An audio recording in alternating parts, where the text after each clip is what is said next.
ابتدائی قرآن کے اندر سب سے بڑا جو زور دیا انسان پر اس کلام کو پڑھنے سے پہلے اس کے عقیدے پر تھا، کیونکہ بغیر عقیدے کے قرآن کو پڑھنا، وہ خود قرآن اس کو ریجیکٹ کر دے گا.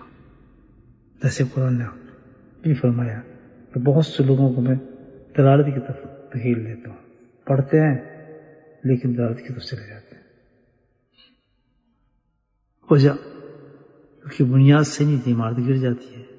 جتنی انسان کی عقیدہ بنیاد ہے، یاد رکھیے اسلام کی بنیاد عقیدہ پر ہے. جس قدر صحیح عقیدہ ہوگا اسی قدر قرآن کو الحمدللہ ہمارے لیے سمجھنا، اس پہ عمل کرنا آسان ہوتا چلا جائے گا. تو تھرمر لگاتے ہی بتا دیتا ہے کہ شریعت کو ماننے والے لوگ ہیں وہ پورے کامل ایمان والے ہیں، وہ صدیق، عمر، عثمان، علی، سارے صحابہ. نہ ماننے والے مجھے پارٹی کے لوگ. اچھا یہ گروپ یہ نہیں کہ نبی پاک یہ سرکار دو زمانے سے شروع ہوئے اور تا قیامت تک ہی چلیں گے، کیونکہ قرآن انہی پر ہے سارا. انہی تین گروپ کو بیان کرے گا آخر تک، الف لام میم سے لے کے ناس تک یہی تین چیزیں بیان فرمائیں گے اللہ تعالیٰ، کچھ نہیں. عقائد ہیں سارے،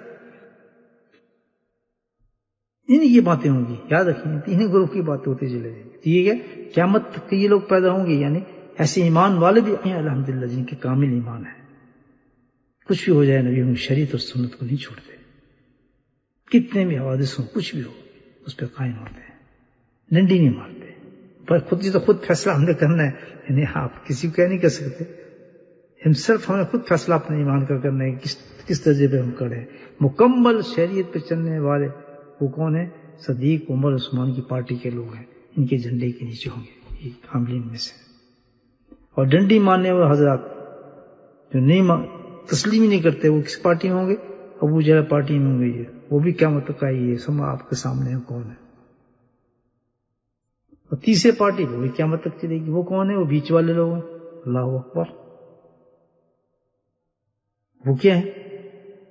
وہ لوگ ہیں بھائی درمیان میں تھے، نہ تیتر نہ بٹیر. اس کے قیامت تک وہ لوگ چلیں گے. اب یہ تین تھرمومیٹر جو شریعت سے پتہ یہ کون لوگ تھے، ان کی شریعت کے بارے میں کیا عقائد تھی، کیا چیزیں تھیں، وہ بھی قرآن بتا رہا ہے. اب ہم نے دیکھنا ہے تینوں چیزوں کو جو قرآن بتا رہا ہے، اپنے نفس کا ہم نے محاسبہ کرنا ہے. بس اتنی سی بات ہے، نہ کسی پہ الزام لگانا ہے، نہ کسی کو ہمیں کچھ کہنا ہے. ہم تو بھائی اپنی اصلاح کے لیے قرآن پڑھ رہے ہیں. بولے سبحان اللہ، مجھے بولے سبحان اللہ، کیونکہ ہم تو اپنے نفس کے لیے پڑھ رہے ہیں. اللہ پاک ہمارے عقائد صحیح کر دے. کو ہر وقت نفس اور شیطان دھوکہ دیتے رہتے ہیں، ٹینچ مارتے رہتے ہیں.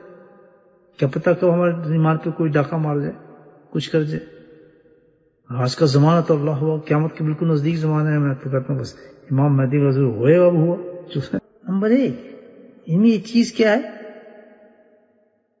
کہ پہلی نشانی کہ آپ یہ دیکھیں یہ ہوگی کہ یہ خواہش نفسانی کے غلام ہوں گے، اور سب سے زیادہ چڑ ان کو جو ہوگی احکام شریعہ سے ہوگی. سارے منافقین جو تھے دل کے اندر سب سے بڑا بغض لے کے بیٹھتے تھے نبی کریم صلی اللہ علیہ وسلم کے بارے میں اور آپ کے احکامات کے بارے میں. تو دل سے کبھی اس کو قبول نہیں کریں گے. سرکار رسول کے احکامات کو وہ دل سے کبھی اس کو قبول نہیں کریں گے. سب سے بڑی منافقت ان کی یہ ہوگی. جب نبی پاک احکامات نہیں ہوتے، قبول نہیں کرتا، تو اس کی جگہ کیا ہوتا ہے؟ جیسے ہم پہلے بات پوچھیں گے، اس کو نفس آتا ہے، نفسانی خواہشات اس پہ غالب ہوں گی، تو پھر اپنے نفس کو دین بنائیں گے. کس کے مقابلے میں؟ احکامات شریعہ کے بارے میں. اللہ سبحانہ تعالیٰ کوئی حکم فرما رہے ہیں تو وہ کہیں گے نہیں اس کو تو ایسا نہیں کریں، بڑا مشکل ہے. اپنے نفس کے مطابق اس کو ڈھالنے کی کوشش کریں گے. ان کی نشانی ہے. پھر کیا کرتے تھے منافقین کرتے تھے، کافروں کے ساتھ ملے تو تھے، مسلمانوں کے ساتھ بیچ میں ہوتے تھے. ادھر گئے تو ویسے، ادھر گئے تو ویسے. حقیقت کیا ہے کہ دل میں ان کی قدر و منزلت رکھیں گے، غیروں کی ان کی قدر ہوگی، ان کی عزت ہوگی، ان جیسا بننا چاہیں گے، ان کی نقل کو بہت پسند کریں گے، ان کے حوالے دیں گے، اس کی قدر ہوگی ان کے دل میں. ہر بات سوچیں گے یہ ایسا ہے، نہیں دیکھیں وہ یہ اچھی بات ہے، ان کی دیکھیں یار کتنے عقلمند، یار کتنے وہ مکمل طور پر امپریس ہوں گے اس چیز سے جو نبیوں کی شریعت کے خلاف ہوگا، جو احکام خداوندی کے خلاف چیزیں ہوں گی، وہ ان کو متاثر کریں گے بہت زیادہ، اور ان کے دلوں میں قدر و منزلت بھی نہیں کی ہوگی. انہی کی نقل کریں گے، مشابہت کریں گے، فخر کریں گے ان کی مشابہت پر، یہ نہیں بلکہ فخر کریں گے. اور پہلی نصیحت یہ کرتا ہے کہ خبردار، اتنا فساد کا زمانہ ہے، اگر اپنے اعتقاد کو صحیح رکھنا چاہتے ہیں آپ، ساری بنیاد اعتقاد پر ہے. کبھی اس چکے میں نہ پڑیں کہ ہم اپنے علم کا اضافہ چاہتے ہیں اور آپ مختلف علماء کرام کو بیٹھ کے مختلف چینلوں پہ سننا شروع کر دیں، تقریریں سننا شروع کر دیں کہ یہ بڑی تقریر کرتا ہے، یہ بڑے نکات بتاتا ہے، اس کی آواز بڑی اچھی ہے، یہ تجھے مست کر دیتا ہے سنا کر، یہ تو لہن اس کی بڑی اونچی ہے، فلاں عالم فلاں کی تفسیر. سختی سے منع کرتے ہیں کہ ایک انسان کے پاس جب آپ پہنچ گئے اور آپ کا اعتقاد اس سے بن گیا اور آپ کو اس سے فائدہ ہو رہا ہے، بند کر دیں ساری کتابیں، بند کر دیں کیونکہ ضعیف الاعتقاد ہوتا ہے اور شیطان ان کے عقائد پر ایک دم ڈاکہ ڈالتا ہے، کیونکہ جلدی کو ذہن انسان قبول کرتا ہے، اس کو کنفیوز کرتا ہے. ایسے لوگ آج بیٹھے ہوئے ہیں میڈیا کے اندر آپ بتانے کے لیے، جنہوں نے جمعے بھی معاف کر دیے ہیں، نمازیں بھی کم کر دی ہیں، وضو بھی کم کر دی ہیں، تراویح بھی ختم کرا دی ہیں، اور اس کے پورے مسائل چاہتے ہیں حدیثیں قرآن کے سامنے کھڑی ہوتی ہیں. لیکن آج شیطان جو ہے، یاد رکھے کہ جس نے یہ منع باز نہیں آیا اس چیز سے، میں بتا رہا ہوں دین شیخ خاص طور پر مریدوں کو بتا رہا ہوں کہ اگر اس حرکت سے کوئی باز نہیں آیا کہ چینلوں پہ جا کے تقریر سننی، مسائل دیکھنے، حدیثیں پڑھنی، اور بخاری سیکھنا، فلاں سیکھنا، اس کے پاس جانا، اس سے جناب مسئلے سیکھنے، ہم اور آج کل تو چلا ہے کام کے عالم بنا دیتے ہیں، آن لائن عالمہ بنا دیتے ہیں، آن لائن ہم یہ سکھا دیتے ہیں، عالم زبان سکھا دیتے ہیں. اللہ کے واسطے اپنے اعتقاد کو بچاؤ، یہ بدترین فساد کا زمانہ ہے، یاد رکھیں. اور یہ گروپ تیسرا چھایا ہوا ہے. قرآن آپ کو چیلنج بتا رہا ہے اس طریقے کو. سٹارٹ میں قرآن نے اعتقاد کو پکے کرنے کے لیے ساری چیزیں ہمیں بتا دی. ان لوگوں سے بچو. اگر کوئی نہیں بچا، آج آپ کا اعتقاد بہت اچھا ہے، آپ ذکر بھی کرتے ہیں، اپنے حضرت کو شیخ کو مانتے بھی سب کچھ ہے، لیکن اگر آپ باز نہ ان باتوں سے، کتابیں پڑھنے سے باز نہیں ہے، چینلوں پہ تقریر سننے سے باز نہیں ہے، دوسروں کے گروپ میں بیٹھنے کے باز نہیں ہے، یاد رکھیں ایسا مسئلہ آپ پر جائے گا. ضعیف اعتقاد ضعیف انسان ہوتا ہے کہ وہ آپ کو بھڑکا دیں گے.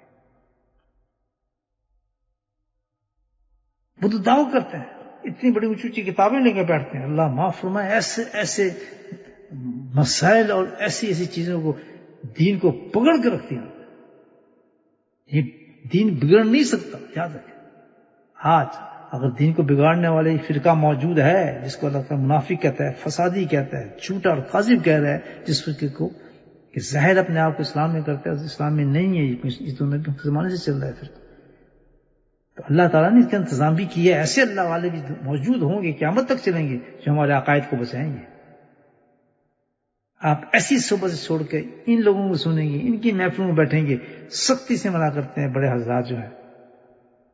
جب کسی کی محفل میں جاتے ہیں تو سب ہمارے حضرت نے مجھے کہا تھا، سب سے پہلے ختم لکھا تھا، خبردار مجلس میں نہ جانا کسی کی، کیونکہ انسان کمزور ہے اور نفس جو ہے وہ بہانے ڈھونڈتا ہے. یار یہاں تو سہولت ہے، ہمارا حضرت تو کہتا ہے یہ کرو فلاں کرو. یار یہ تو کہہ رہا ہے میں تمہیں حدیث دکھاتا ہوں. آپ کو حدیث دکھائے گا، حدیث پڑھے گا.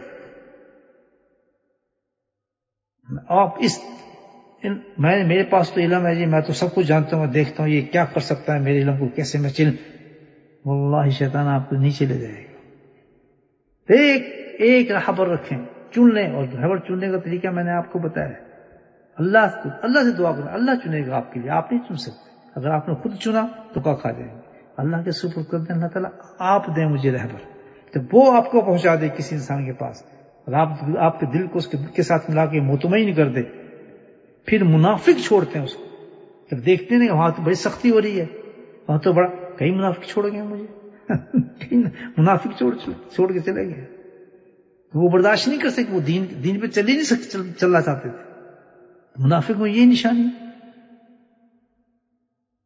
چلتا پھر وہی ان لوگوں کے ساتھ جو اس قابل ہو انسان کہ جو دین دے رہا ہو، دین پہ سب قائم ہونا شریعت و سنت پر، تو چھوڑنے والا تو منافق ہوگا. اور کس وجہ سے کیوں چھوڑے گا؟ اس لیے کہ اس کو یہاں سخت کہہ گئی تو سختی ہے جی وہ نرمی ہے، وہ بھی تو عالم ہے جی، وہ تو اللہ والے، وہ تو کہتا ہے یہ بھی جائز ہے، داڑھی کو اتنا رکھو یہ بھی جائز ہے فلاں.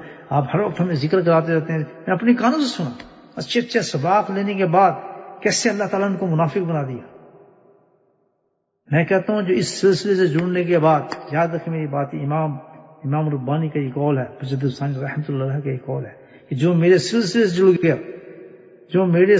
جڑ گیا، سلسلے سے جڑنے کا مطلب کیا کہ جو میرے سلسلے کے اندر داخل ہو گیا کسی ایسے کامل شے کے ساتھ جس کا سلسلہ اس سے جڑتا ہے، مجھ تک پہنچتا ہے، صحیح چین کے ساتھ مجھ تک پہنچ رہا ہے. امام ربانی فرماتے ہیں اب اس سے جڑ گیا اور جڑنے کے بعد قائم رہا تو کہتے ہیں اللہ تعالیٰ نے مجھے الہام کیا ہے کہ وہ جنتی ہے وہ شخص، وہ عورت.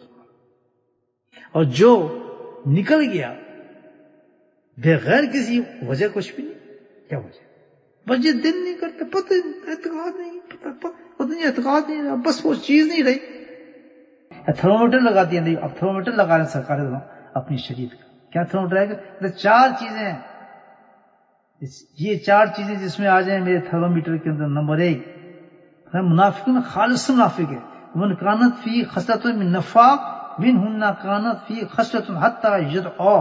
یہی بتایا 4 چیزوں سے ایک بات یہ ہوگی. کیا بات ہوگی؟ اس بات میں اگر 4 باتوں میں سے ایک بات اس کی ہوگی تو وہ نفاق کی ہوگی. اگر 4 ہوئیں تو پکا منافق ہے.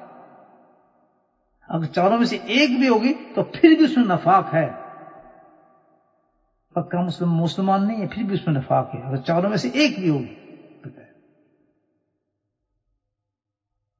پہلی چیز کیا ہوگی؟ وَإِذَا تُمِنَ خَانَ. پہلی چیز اللہ خیانت اس میں ہوگی. خیانت کا مطلب کیا ہے کہ کوئی چیز آپ اس کو دیں اس میں خیانت کریں. امانت میں خیانت. اب امانت کا مطلب صرف پیسے ہی نہیں ہے، مالی نہیں ہے. امانت کا مطلب ہے ہر چیز ہے. آپ کوئی کام سپرد کیا، اس کو آپ کسی آدمی کے سپرد آپ کو ذمہ داری دی ہے، اور جو ہر آدمی پہ اللہ نے ذمہ داری دی ہے، یاد رکھیں معاشرے میں ہر آدمی پہ دی ہے، بیوی بچے سب ذمہ داری ہیں، امانت ہے. سب سے بڑی امانت جو ہے وہ تو ہمیں ایمان کی امانت دی ہے. تو خیانت کا مطلب یہ نہیں کہ چیز آپ کو پیسے دے رہا ہے تو ختم کر، نہیں. امانت تو اللہ اور اللہ کے رسول سے چلی جو ہمیں عطا فرمائی ہے، یعنی وہ حقوق جو معاشرے کے اندر ہمیں دیے گئے. میں شادی کر کے عورت کو لاتا ہوں تو وہ امانت ہے اللہ کی طرف سے. اس عورت کی حقوق ادا نہیں کروں گا تو میں خیانت کر رہا ہوں. کسی جگہ ملازمت کر رہا ہوں، اللہ نے مجھے ملازمت دلائی کسی انسان سے، میں اس کے کوئی صحیح نہیں کر رہا ہوں. کل مجھے کوئی عہدہ ملا ہے، کوئی ذمہ داری دی ہے، میرے شیخ نے دی ہے، مجھے کسی نے دی ہے، میں اس ذمہ داری پہ ڈنڈی مار رہا ہوں. کیا پتہ ہے اللہ تعالیٰ نے یہ منافق ہے. اگر کس میں ایک چیز ہوگی خیانت. دوسری چیز کیا بتائی؟ وَإِذَا حَدَّثَ كَذَبَ. بولتے ہے تو جھوٹ بولتا ہے. اللہ اکبر. پانی کی طرح ہے جھوٹ. ہم اب اپنے دازیہ لے رہے ہیں، فل معاشرہ ہمارا جھوٹ پہ چل رہا ہے. پورا کاروبار ہو، گھر ہو، مال ہو، دکان ہو، جو جھوٹوں سے پیسے کماتے ہیں، حسد کر کے پیسے کماتے ہیں، جھوٹ کلیم کرتے ہیں، سارے کلیم جھوٹے. میں کیا کہوں کہ کس کس درجے کے لوگ ہیں، کس درجے کے لوگ ہیں. کاسب کس درجے کے لوگ ہیں میں نہیں بتا سکتا آپ کو، جو جھوٹ کلیم کرتے ہیں، جھوٹ کھاتے ہیں پیسے، اور حرام سے پیسے کھاتے ہیں.